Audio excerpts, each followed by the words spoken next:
আচ্ছা, তো চ্যাপ্টারের নাম হলো এন্ট্রপি। এন্ট্রপি চ্যাপ্টারটা মোটামুটি খুবই ছোট। তো চ্যাপ্টারে তো যে টপিক গুলো আছে ওই টপিক গুলো আকিব ভাইয়ের নোটে সবগুলোই আছে। এই জন্য আমি আলাদাভাবে নোট না করে আকিব ভাইয়ের নোটটা ফলো করছি। তো এটা থেকে আজকে বলে দিই। আর চ্যাপ্টার খুবই ছোট, এটা বেশি সময় লাগবে না। ওকে, শুরু করি। তো প্রথমে হলো তোর ক্লসিয়াস থিওরেম অফ ইনইকুয়ালিটি।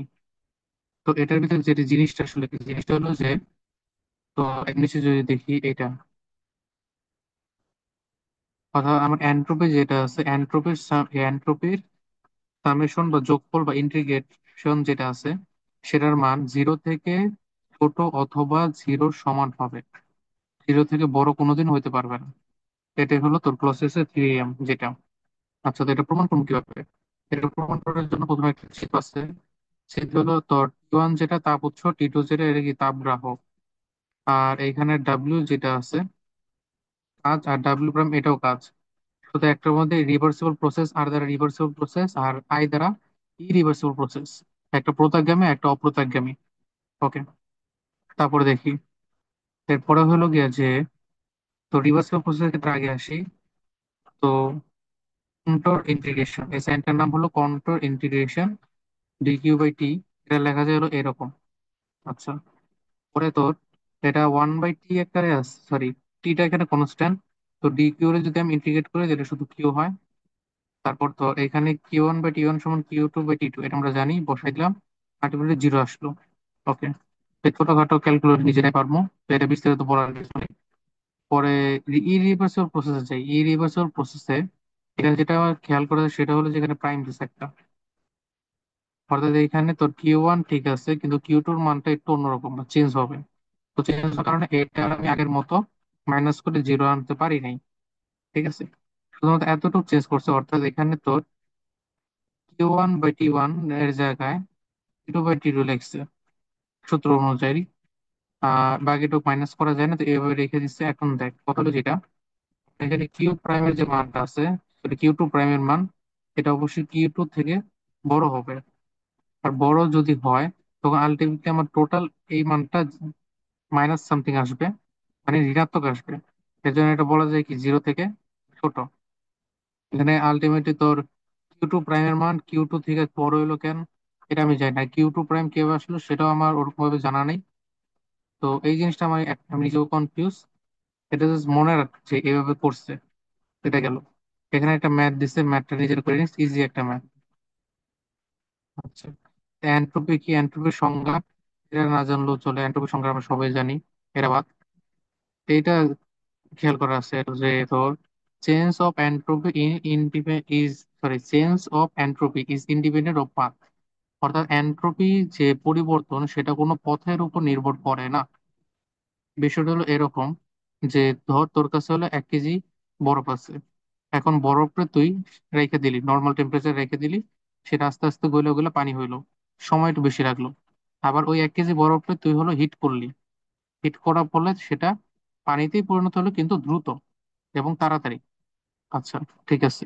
এখন দুইটার ক্ষেত্রে রেজাল্ট কিন্তু সেম। রেজাল্টটা কিন্তু হয়েছে কি, আমার বরফ ছিল পানি হয়েছে, কিন্তু প্রক্রিয়াটা ভিন্ন। একটা দ্রুত, আরেকটা কি শর্ট টাইমে, সরি, একটা হলো কম টাইমে, আরেকটা হলো বেশি টাইমে। তো এই জন্য বলে যে এন্ট্রপি যে মানটা, এটা কোনোদিনও আমার পথের দৈর্ঘ্যের উপর নির্ভর করে না। আচ্ছা, সরি, পথের উপর নির্ভর করে না। ওকে, এটা এখন প্রমাণ করো কিভাবে? এটা প্রমাণ করার জন্য এর একটা গ্রাফ আছে। তো গ্রাফটা হলো তোর এরকম। হয়ে গেল, হ্যাঁ। তো ওয়ান একটা, টু একটা, কথা আমার 1 থেকে 2 যাইতে হবে। তো 1 থেকে 2 যাওয়ার একটা একটা হলো তোর 1 থেকে 2 গেছে এ পথে, আরেকটা হলো 2 থেকে 1 আসছে বি পথে। ওকে, এটা গেল। তারপরে দেখ, এর পরের বিষয়টা হলো যে, আমার এখানে কিছু লেখা টেখা আছে, নিজে পড়ে নিস। লেখার বাংলাটা, লেখা যেটা আছে ওইটা বাংলাটা আমি বলে দিছি মাত্র। ওকে, আর এখানে একটা হলো তোর রিভার্সিবল প্রসেস, আর একটা হলো ইরিভার্সিবল প্রসেস।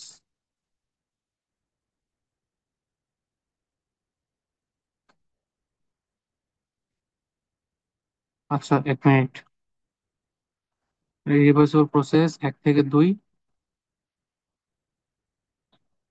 আচ্ছা, এখানে রিভার্সিবল প্রসেস লেখছে, ইরিভার্সিবল প্রসেসটা, আচ্ছা, ইরিভার্সিবল প্রসেসটা লেখে নাই। এটা শুধুমাত্র রিভার্সিবল প্রসেস, প্রত্যাগামী প্রক্রিয়া, অপ্রত্যাগামী না। ঠিক আছে। ওকে, এবার আমার একটু মিস্টেক হয়েছে। এখানে এই যে গ্রাফটা আমার দেওয়া হয়েছে, গ্রাফটা শুধুমাত্র রিভার্সিবল প্রসেস করছে, ইরিভার্সিবল প্রসেস এখানে ঘটে না, কারণ এই রিভার্সিবল প্রসেসে আমার একটা রেজাল্ট আসে, কিন্তু রেজাল্ট থেকে আবার আগের অবস্থায় ফিরে আসা যায় না। এটা টোটালি একটা রিভার্সিবল প্রসেস বা প্রত্যাগামী প্রক্রিয়া। ওকে, গেল। প্রত্যাগামী প্রক্রিয়া থেকে আমরা কি জানি যে control integration d Q by T equal to zero. এটা যেটা একটু আগে প্রমাণ করছিলাম ক্লসিয়াসের থিওরিয়াম থেকে। এটা লিখলাম, লেখার পর জিনিসটা একদম ইজি। তো একটার মধ্যে লিমিট বসাইলাম, লিমিট আমার 1 থেকে 2 যেতে গেছে, তো প্রথম আমার 1 থেকে 2 প্লাস 1 থেকে, প্রথমটা হলো তার 1 থেকে 2, পরেরটা হলো 2 থেকে 1, মানে উল্টাটা দুটো যোগ করলে কিন্তু জিরো। এটা ওই পাশে পাঠাইলাম, ক্যালকুলেশন করলাম, দুই পাশে সমান আসছে। ঠিক আছে, সমান যেহেতু আছে তখন এটা এন্ট্রপি ডাজন্ট ডিপেন্ড অন পথ। বেশ, এটা গেল। এটা আসলে কি প্রমাণ করছে, কেমনে করছে সেটা আমিও বুঝি নাই। শুধু এন্ট্রপি যে পথের উপর নির্ভর করে না একটু বুঝছি, তাহলে বাকিটুকু আমি নিজেও কনফিউজ। আচ্ছা, এরপরে যেটা হলো তোর চেঞ্জ ইন এন্ট্রপি পরে রিভার্সিবল প্রসেস। রিভার্সিবল প্রসেসে এন্ট্রপির পরিবর্তন, এটা ইম্পর্টেন্ট আছে, এটা ম্যাম পড়াইছিল কিন্তু ম্যামেরটা বিশাল বড় আসছিল। রিভার্সিবল প্রসেস একটা, আর একটা হলো ইরিভার্সিবল প্রসেস একটা। এই দুইটার জন্য এন্ট্রপির চেঞ্জ বা এন্ট্রপির পরিবর্তন ব্যাখ্যা করো। তো ঠিক আছে, প্রথমটা দেখি। এই গ্রাফটা দেখলে একদম টোটালি হয়ে যাইব। আহ, ঠিক আছে, গ্রাফটা বোঝা যাচ্ছে। এখন এখানে দেখ। এদিকে হলো জিনিসটা যে এ থেকে বি, বি থেকে সি, সি থেকে ডি, ডি থেকে এ। এর কারণ ইঞ্জিনের একটা গ্রাফ, যেখানে ধর এ থেকে বি সমষ্ণ প্রক্রিয়া বা আইসোথার্মাল প্রসেস, বি থেকে সি অ্যাডাইবেটিক প্রসেস বা রুদ্ধদেব প্রক্রিয়া। এটা আমরা সবাই জানি। একটার মধ্যে তোর এ থেকে বি সংকোচন, বি থেকে সি সংকোচন, সি থেকে ডি, সরি প্রথম দুটা হলো প্রসারণ। এ থেকে বি প্রসারণ, বি থেকে সি প্রসারণ, আর সি থেকে ডি সংকোচন, ডি থেকে এ সংকোচন।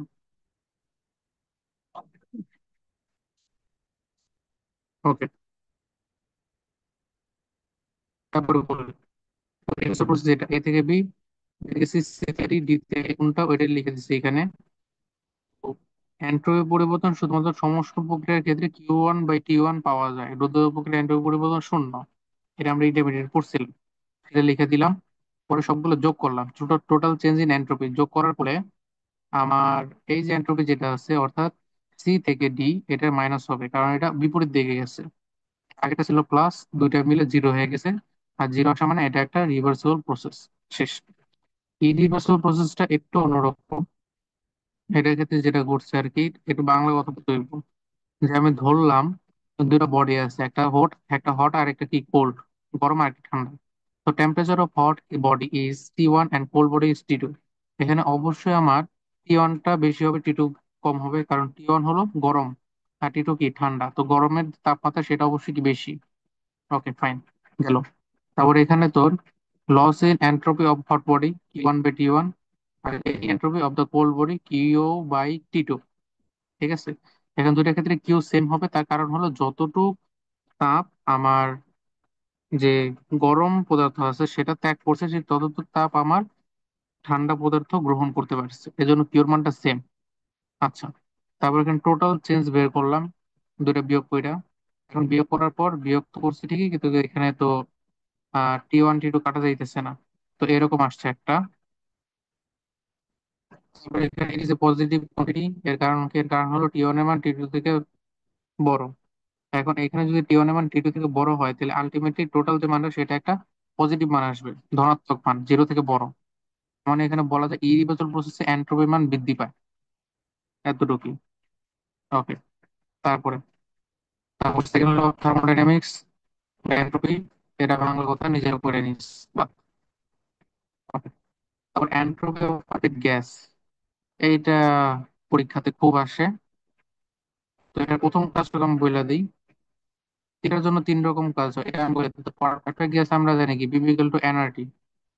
তো বিবিএল টু এনআরটি, এই বিবিএল এনআরটি তো এন্ট্রপি পারফেক্ট গ্যাসের ক্ষেত্রে আমাদের 3টা প্রমাণ করতে হবে। একটা হলো টি এবং বি এর ক্ষেত্রে, আরেকটা পি এবং বি এর ক্ষেত্রে, আরেকটা হলো তোর আরেকটা কি জানি, আরেকটা হলো টি এবং পি এর ক্ষেত্রে। ঠিক আছে? পি, বি, পি, বি আর টি, এই তিনটার জন্য এই তিনটার জন্য আমার তিনটা বের করতে হয়েছে। ওকে, তো একটা দেখি। তো পারফেক্ট গ্যাস যেটা, এন্ট্রপি পরিবর্তন পারফেক্ট গ্যাসের ক্ষেত্রে D Q equal to D O plus D W লিখলাম। পর দুইটা মান বসাই দিলাম, ডিডব্লিউ মান ডিওর মান। ওকে, তারপর এন্ট্রপি মানে কি, ডিকিউ বাই টি, অবশ্যই একটা ইন্টিগ্রেশন সাইন। তারপর ডিকিউর মান জাস্ট এই যে উপরে যেটা পাইছিলাম ওইটা এখানে বসাই দিলাম। ঠিক আছে, এটা বসাই দেওয়ার পর এরকম কিছু একটা পাইলাম। এই জিনিসটা আমার তিন রেখে দেখতে লাগবে। এটা আমি রাখি। প্রথমে বের করবো টি এবং বি এর জন্য। ওকে, রেজাল্ট এরকম আসবে। রেজাল্টের কথা পরে বলি। আরে কাম সারছে, 20 মিনিট দিয়ে গেছে গা। ক্লাসের ডিউরেশন তো এত বেশি আছে, ক্লাস হলো মাত্র আধা ঘন্টা, মাত্র কয় পেজ গেছি? আহ অনেক কম, আরো মেলা কিছু আসছে। দেখি দাঁড়া। আচ্ছা, না না না, এটার পরে আর মাত্র একটা টপিক, ওই একটা টপিক পড়াই দিলে আর শেষ। খুব বেশি নাই, কমই আছে। আর সমস্যা নাই, যদি এইটা ক্লাস টাইম শেষ হয়ে যায় তাও আমার এটা তাদের আরো একটা করতে হইব, বা আমি আলাদা আলাদা করে আরেকটা ভিডিও বানাই দেবো, কারণ এই জিনিসটা মোটামুটি একটু কঠিন আর পরীক্ষার জন্য ইম্পর্টেন্ট বেশি। আচ্ছা, শুরু করি। তো কতটুকু ডিকিউর মান যে এটা পাইলাম সেটা তো কোনো সমস্যা নাই। তারপর এটা থেকে ডেল এর মান বা অ্যান্ট্রোর মানটা বের করলাম, সেটাও কোনো প্রবলেম নেই। ওকে, এখন আমার যেটা আছে টি এবং বি এর ক্ষেত্রে, টি এবং বি এর ক্ষেত্রে যদি বলি, ইকুয়াল টু আর টি লিখবো। আর টি লেখার পরে নিচে টি আর বি রাখতে হইব, এরকম ভাবে একটা ইকুয়েশন আনবো। এটা এখন একটু পরে কাজে লাগবে। ওকে, তারপরে ডায়ালিসিস গুলো যেটা পাইছি সেটা লিখছি। লেখার পরে আমার এখানে R by V, R by V. আচ্ছা, এটা কোনো ঝামেলা করে নাই, যেহেতু 1/b আকারে ছিল তাই আমি ভিতরে রেখে দিলাম, আর টি বাইরে করলাম। এখানে সিবি বাইর করলাম, 1/t ভিতরে রেখে দিলাম। পরে ইন্টিগ্রেশন করলাম, লন লন আইলো, আর এর মান বসাই দিলাম সি মানে সিবি। শেষ। পরে কিছুই না, just T1 B1 change to T2 B2 হইলে আমার ওইখানে যেটা ছিল লন টি, ওই লন টি এর জায়গায় T2/T1, আর লন বি এর জায়গায় B2/B1। শেষ। এতটুকু। এটা ইজি ছিল, এটা খুব একটা চেঞ্জ করতে হয় না, কারণ 1/b আকারে ছিল, 1/b আকারে থাকা মানে বা 1/t এবং 1/b আকারে ছিল, তখন ইন্টিগ্রেশন ডিরেক্ট হয়ে গেছে, তাই আমার এখনো চেঞ্জ করতে হয় না। ঠিক আছে। ওকে, আর কি আছে? হুম, এরপরেরটা একটু ঝামেলা, টি এবং পি এর ক্ষেত্রে। তো টি এবং পিটা দেখি। এখানে তোর প্রথমে পি ইকুয়াল টু আর টি লিখলাম, লেখার পর আমি ডিডি, সরি, অন্তরীকরণ করলাম টি এর সাপেক্ষে করলাম। এখানে ইউবি এর সূত্র অ্যাপ্লাই হয়েছে, অ্যাপ্লাই, আলটিমেট রেজাল্ট আমার এটা আসছে। এটা একটু মনে রাখার আছে যে আমার এখানে কিন্তু পি এবং পি এর ক্ষেত্রে আমার প্রথমে ডিডিএক্স করতে হয়েছে বা অন্তরীকরণ করতে হয়েছে। কেন করতে হয়েছে এটা একটু পর বোঝা যাইব। এখন দেখ, পরে পি ইকুয়াল টু আর টি লিখবো। লেখার পরে আমার নিচে টি এবং পি রাখতে হবে। কেন রাখবো এটা এর পরের লাইনে বুঝতে হবে। এই যে, পরে আমি ডেল ইকুয়াল টু এটা লিখলাম। হুম, এটা লিখলাম। আর ডেল ইকুয়াল টু হয়ে গেল। ডেল ইকুয়াল টু আমরা কি জানি? আহ এই তো, ডেল ইকুয়াল টু জানি যে সিবিডিটি, ইন্টিগ্রেশন সিবিডিটি ডিভাইডেড টি প্লাস পি/টি ইন্টু ডিবি। অর্থাৎ উপরে দেখ পিডিবি। হুম, পিডিবির জায়গায় এখানে লিখে দিয়েছে আরডিটি মাইনাস বিটিপি। এটা এই যে এখান থেকে পাইছে। ঠিক আছে, পরে টি নিচে ভাগ আকারে লিখে দিল। লেখার পরে এখানে দেখ বি বাই টি আসছে। এই বি বাই টি এর জায়গায় আমার আর বাই পি লিখতে হবে। আর বাই পি কেন লিখবো, কারণ তোর এখানে বিও একটা আমার কি বলে ভেরিয়েবল বা চলক, পি একটা চলক, কিন্তু আর কিন্তু কনস্ট্যান্ট, অর্থাৎ একটা কনস্ট্যান্ট আছে আর পি হলো তোর একটা চলক আছে। তো কনস্ট্যান্ট থাকলে তখন এটা বাইরে আনা যাইব, ইন্টিগ্রেশন করতে সুবিধা, এটা থাকলে ইন্টিগ্রেশন করতে অসুবিধা, এজন্য এই যে বিটির জায়গায় আর বাই পি লিখলাম। এটা যা আছে তাই, এতে কোনো ঝামেলা নাই, কারণ এটা 1/t আকারে আসছে, ইন্টিগ্রেশন করা যাইব। এটাও ঝামেলা নাই, এটা 1/t আকারে ইন্টিগ্রেশন করা যাবে। গেল। পরে ইন্টিগ্রেশন করলাম। ইন্টিগ্রেশন করার পরে আমার এইরকম কিছু একটা আসলো, আর এর মান বসাই দিলাম। তারপরে কাটাকাটি করলাম, এইটুক রেজাল্ট আসলো। পরে আগের মতো T1 P1 থেকে T2 P2 চেঞ্জ হয়েছে, মানগুলো বসাই দিছি, এতটুক শেষ। আগেরটা এবং এটা দুইটা দুই রকম নিয়ম। যেমন আগেরটার ক্ষেত্রে আমার কোনো প্রকার প্রথমে এই যে এরকম অন্তরীকরণ করতে হয় না, কিন্তু টি এবং পি এর ক্ষেত্রে আমার অন্তরীকরণ করতে হয়েছে। তো এটা আমাদের মনে রাখতে হবে যে কোনটা ক্ষেত্রে কোনটা দিয়ে কাজ শুরু করছে এবং কি কাজে লাগছে। ঠিক আছে। আর অন্তরীকরণ কেন করছে, কারণ আমার পিডিবির মানটা ওইখানে পরে বসানো যাবে এজন্য। ওকে, তারপর দেখি ক্লাস টাইম আর মনে হয় 7 থেকে 8 মিনিট, 8 মিনিটের মতো আছে। আশা করি এর মধ্যে শেষ হয়ে যাব। আচ্ছা, তারপরে দেখ, তারপরে হলো বি এবং পি এর ক্ষেত্রে। এটা তো আরো ঝামেলা। বি এবং পি এর ক্ষেত্রে এখানে আমার ইন্টিগ্রেশন করলাম, সরি ইন্টিগ্রেশন না, ডিফারেন্সিয়েশন করলাম, করার পরে এটা আসলো। এটা কোনো ঝামেলা নেই, এটা তো বুঝি। এ না বুঝলেও আগেরটাতে দেওয়া আছে, পরের লাইন থেকে বুঝে যাইব। এখান থেকে ডিটির মানটা নিলাম, ডিটির মানটা। ওকে। আর এখানে আমার P equal to R T আছে, P by T equal to R by B, এই আকারে লিখলাম। হুম। তারপরে একদম যেটা প্রথম থেকে প্রত্যেকটাতে আমার কাজে লাগে, ড্যালিসের মানটা, সে আমি লিখে দিলাম। লেখার পরে এখানে সিবি বাই টি ইন্টু, এখানে কি ছিল, সিবিডিটি ছিল, তো ডিটির জায়গায় আমার এখানে P dV plus V dP divided by R লেখছে। এই যে ডিটির মানটা লিখছে। ঠিক আছে। আর এখানে আর বাই বি আগে থেকেই ছিল, তো বাকি সবকিছু সেম।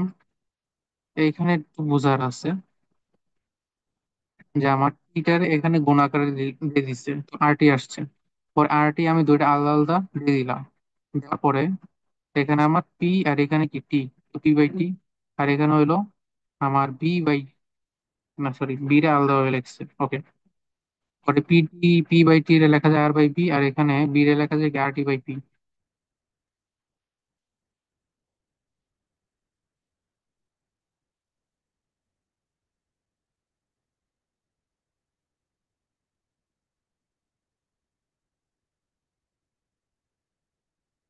আচ্ছা, তো B equal to R T, এখন এখান থেকে যদি আমি বি এর মানটা বের করি, তাহলে আর টি বাই পি বের হয়।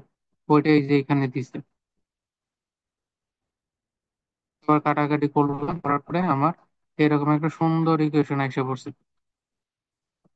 এই ইকুয়েশন পর ইন্টিগ্রেশন করছি, আগের সবকিছু সেম, কাটাকাটি করার পর এই রেজাল্ট আসছে। তারপরে P1 B1 থেকে P2 B2 চেঞ্জ হইলে এরকম মান বসাই দিছি, এর কাজও শেষ। তো তোর রিভার্সিবল প্রসেস এবং ইরিভার্সিবল প্রসেসে, না সরি ভুল হয়েছে। আচ্ছা, পারফেক্ট গ্যাসের এন্ট্রপি বের করো, এটা পরীক্ষাতে অনেক অনেকবার আসে। ঠিক আছে। ডেরাইভেশনটা আসে এন্ট্রপিতে, যে কোশ্চেন গুলো সেগুলো আমি বলে দিই। এন্ট্রপি থেকে তোর ডেরাইভেশন আসে আর ম্যাথ আসে। ম্যাথ আমরা যেগুলো ইয়াতে করছিলাম, ইন্টারমিডিয়েট করছিলাম, মোটামুটি ওই রকমই আসে। জাস্ট কয়েকটা কোশ্চেন ম্যাথে প্র্যাকটিস করলে হয়ে যাইব। আর একটা ম্যাথ এখানে দেওয়া আছে, এর উপর পাওয়া যাইব। তারপরে এখানে তোর Clausius Clapeyron equation on first latent heat equation, এটা ইম্পর্টেন্ট আছে, এটা ম্যাম পড়াইছে। ইজি একটা জিনিস, এটা দেখি।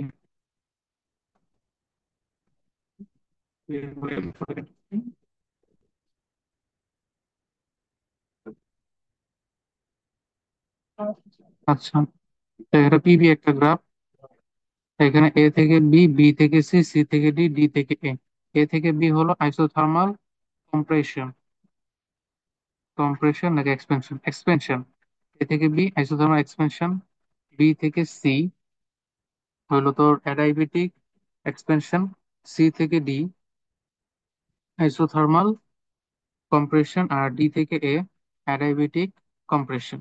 মানে এখানে তো কার্নো ইঞ্জিন আঁকা হয়েছে, এবং দুটার মধ্যে আমার ভেপার প্রেসারের যে পার্থক্য সেটা হলো ডেল পি, এটা ভেপার প্রেসারের পার্থক্য, বাষ্প চাপের পার্থক্য।